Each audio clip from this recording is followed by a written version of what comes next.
તો ભુજના ગ્રામ્ય વિસ્તારમાં મોડી રાતથી જ ધોધમાર વરસાદ વરસી રહ્યો છે। માનકુવા અને આસપાસના ગામોમાં ભારે વરસાદ છે। ભારે વરસાદથી માનકુવાના માર્ગો બેટમાં ફેરવાયા છે। ભુજના ગ્રામ્ય વિસ્તારોમાં ભારે વરસાદ, આ દ્રશ્યો જોઈ શકાય છે। ભુજ શહેર અને તેની આસપાસના ગ્રામ્ય વિસ્તારોમાં જે રીતે ધોધમાર વરસાદ થયો છે, માનકુવા અને આસપાસના ગામોમાં ભારે વરસાદ છે, જેના કારણે પાણી જ પાણી જોવા મળી રહ્યું છે। ભારે વરસાદથી માનકુવાના માર્ગો બેટમાં ફેરવાઈ ગયા છે। માર્ગો પરથી પાણીનો પ્રચંડ પ્રવાહ અહીંથી વહેતો જોવા મળી રહ્યો છે। ભુજ ગ્રામ્યમાં પણ મોડી રાતથી જ ધોધમાર વરસાદ વરસ્યો, જેના કારણે આ સ્થિતિ છે। તો ભુજના ગ્રામ્ય વિસ્તારમાં મોડી રાતથી જ ધોધમાર વરસાદ વરસી રહ્યો છે। માનકુવા અને આસપાસના ગામોમાં ભારે વરસાદ છે।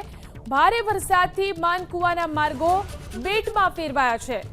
ભુજના ગ્રામ્ય વિસ્તારોમાં ભારે વરસાદ, આ દ્રશ્યો જોઈ શકાય છે। ભુજ શહેર અને તેની આસપાસના ગ્રામ્ય વિસ્તારોમાં જે રીતે ધોધમાર વરસાદ થયો છે,